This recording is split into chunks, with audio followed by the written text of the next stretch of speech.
2026 में हर ब्रांड एक ही काम करता है, बड़े बड़े लॉन्च इवेंट्स, एआई और फिर फ़ोन हाथ में आता है तो रियलाइज़ होता है अरे तो वही पुराना फ़ोन है नए कपड़ों में। मैं एक स्मार्टफोन डिज़ाइनर हूँ। मेरा काम फ़ोन देखना नहीं होता, फ़ोन को पढ़ना होता है। और आज मैं तुम्हें बताऊँगा 2026 के 3 बिगेस्ट ओवरहाइप्ड फ़ोन्स कौन से हैं। वैसे तो A56 लास्ट ईयर का फ़ोन है जो इस लिस्ट में है, बट इसको ले सकते हैं क्योंकि अभी 2026 में शायद ए सीरीज़ का कोई फ़ोन नहीं आया जब मैं ये वीडियो बना रहा हूँ। पर 3 पर जो फ़ोन है वो है सैमसंग गैलेक्सी A56, जैसा मैंने आपको बताया अभी। 32,000 रुपये का फ़ोन है फ़िलहाल ये। मैं एक डिज़ाइनर के तौर पे सीधा बोलूँगा ये फ़ोन उठाओ और बिना नाम देखे गैस करो ये कौन सा मॉडल है। नहीं कर सकते क्योंकि A56, A55, A36 सब एक जैसा दिखता है। एक ही प्लास्टिक स्लेब है, सेम फ्लैट बैक है, सेम बोरिंग कैमरा लेआउट और सेम जेनेरिक सैमसंग फ़ॉन्ट है। डिज़ाइनर लैंग्वेज में कहते हैं इसमें कोई डिज़ाइन डीएनए नहीं है। एक ब्रांड की पहचान होती है उनके फ़ोन से। एप्पल उठाओ पता चल जाता है, फ़ील आ जाती है भाई।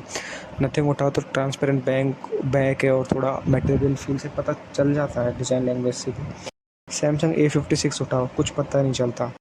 30,000 रुपये में एक्सिनोस 1580 चिपसेट दे रहे हैं जो कंसिस्टेंटली स्नैपड्रैगन से स्लो है। गीकबेंच 6 में एक्सिनोस 1580 का जो मल्टी स्कोर है वो 3800 है, जबकि सेम प्राइस रेंज के स्नैपड्रैगन 7 Gen 3 वाले फ़ोन्स 4500 प्लस स्कोर करते हैं।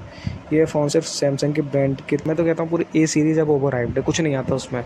सैमसंग के बस अपडेट पॉलिसी के नाम पे 6+ क्या बोलते हैं उसको 6+6 या 4+6 दे देते हैं और कुछ नहीं है।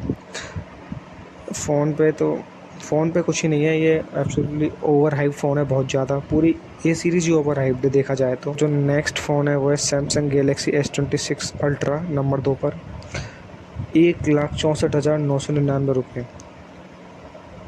ये भी ओवर हाइप्ड लिस्ट में है। सुनो क्या हुआ। सैमसंग ने 2024 में S25 अल्ट्रा में टाइटेनियम फ्रेम दिया था। 2026 में S26 अल्ट्रा में वापस एल्यूमिनियम आ गया। मतलब ब्रांड ने खुद डाउनग्रेड किया बिल्ड क्वालिटी में। एक डिज़ाइनर के तौर पर ये इंसल्ट है। टाइटेनियम से एल्यूमिनियम वापस आना जाना मतलब cost cutting under premium pricing. Real users की कंप्लेंट्स देखो। S26 अल्ट्रा चार्जिंग के टाइम ओवर हीट करता है, कैमरा यूज़ करते वक्त भी हीट होती है और होता है। मैंने कुछ वीडियो देखी है टेक यूट्यूबर्स की जिनमें कहते हैं कि लंबे टाइम तक जब कैमरा यूज़ करते हैं फ़ोन गर्म होता है। एंट्री स्ट्रेस टेस्ट में थ्रॉटलिंग 25% देखा गया और जो प्राइवेसी डिस्प्ले फीचर इतना हाइप था, यूजर्स बोल रहे हैं कि not very useful in real life. S26 plus के कैमरा लिटरली S25 प्लस के सेम है। एक भी कैमरा अपग्रेड नहीं किया सैमसंग ने। Same 200 MP man, same 50 MP periscope, same 12 MP ultra wide. मतलब 1,65,000 में तुम लास्ट ईयर का कैमरा ले रहे हो न्यू फ़ोन में। डिज़ाइन एंगल से S26 अल्ट्रा का S पेन स्टिल जीनियस है, बिल्ड सॉलिड है, लेकिन इस प्राइस पे ये इनसेजमेंटल अपग्रेड एक्सेप्टेबल नहीं है। CTD अगर ये फ़ोन ये प्राइस पॉइंट ले, हम कुछ जेन्युइनली डिफरेंट करते हैं, ये तो कॉपी पेस्ट है। अगर CTD यहाँ पे होता तो मतलब मैं अगर फ़ोन डिज़ाइन करता तो इस प्राइस और मार्केट प्रीम इस सेगमेंट को ध्यान में रखते हुए डेफिनेटली कुछ अलग करता। तो ये तो सैमसंग S26 अल्ट्रा की बात, क्योंकि इसमें भी इसको भी बहुत ओवर हाइप्ड किया। इसमें भी मतलब सिर्फ एक प्राइवेसी डिस्प्ले के नाम पे बेचा गया, बट वो इतनी यूज़फुल नहीं है रियल लाइफ में, कोई यूज़ ही नहीं करेगा। लोग जो लेते हैं वो वही एप्पल जैसा ही हाल है, लोग अपने स्टेटस के लिए ले लेते हैं, लेकिन वो लोग वो होते हैं जो ज़्यादा टैग पे ध्यान नहीं देते। उनको प्राइवेसी डिस्प्ले से कोई लेना देना नहीं, उनको सिर्फ ये दिखाना है कि उनके पास S26 अल्ट्रा है।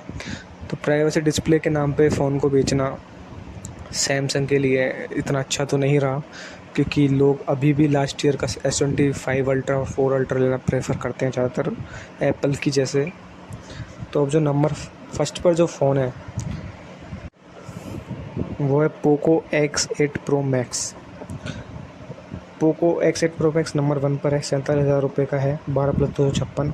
और ये मेरी लिस्ट में डिलीबरेटली है। पोको ने लॉन्च इवेंट में क्या किया।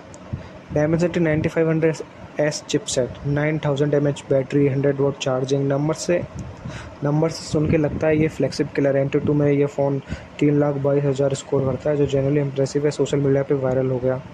सब बोले यार 37,000 में ये। लेकिन एक डिज़ाइनर के तौर पर मैं पूछता हूँ भाई, ये फ़ोन हाथ में लेके क्या फ़ील आता है? बैक देखो, fibre glass, reinforce plastic. Frame देखो, मेटल है लेकिन फिनिश एवरेज है। कैमरा मॉड्यूल देखो, पिल से बम्पी रिंग है। 220 gram weight plus 9000 mAh battery. Pocket में दर्द होगा लिटरली यार। बीबूम रिव्यू में भी यही पॉइंट उठाया गया था। पोको का डिज़ाइन लैंग्वेज एक वर्ड में aggressive for the sake of aggressive है। RGB LED lighting around camera, sharp line, GT जैसी फ़ॉन्ट, ये सब दिखता है गेमिंग फ़ोन की कोशिश में। लेकिन 37,000 रुपये में बायर एक्सपेक्ट करता है रिफाइनमेंट। सिर्फ पावर नहीं, कैमरा डिपार्टमेंट में भी कंप्रोमाइज़ है। 50 MP लाइट फ्यूज़न, 600 सेंसर है, लेकिन प्रोसेसिंग बजट क्लास है। पोर्ट्रेट ओवर एक्सपोज्ड होते हैं। अल्ट्रावाइड बीक है। बीबूम ने क्लियरली बोला कैमरा हार्डवेयर इज़ एवरेज।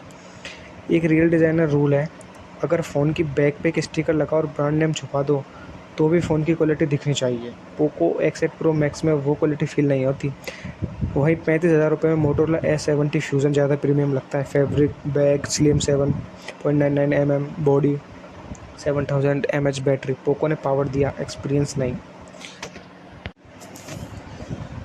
तो ये था 2026 का over hyped list. Samsung A56 जिसमें कोई आइडेंटिटी नहीं है, S26 अल्ट्रा जो टाइटेनियम से एल्यूमिनियम पे आया, और पोको X8 Pro Max जो स्पेक्स पे बेचता है, एक्सपीरियंस पे नहीं। याद रखो, एक फ़ोन का असली टेस्ट हाथ में लेने के बाद होता है, स्पेक सीट पे नहीं। मैं आरव, ये था डिज़ाइनर की नज़र से ऑनेस्ट है। कमेंट में बताओ कौन सा फ़ोन तुम्हें डिसपॉइंट किया 2026 में। सब्सक्राइब करो फ्रेंड बाय आरव।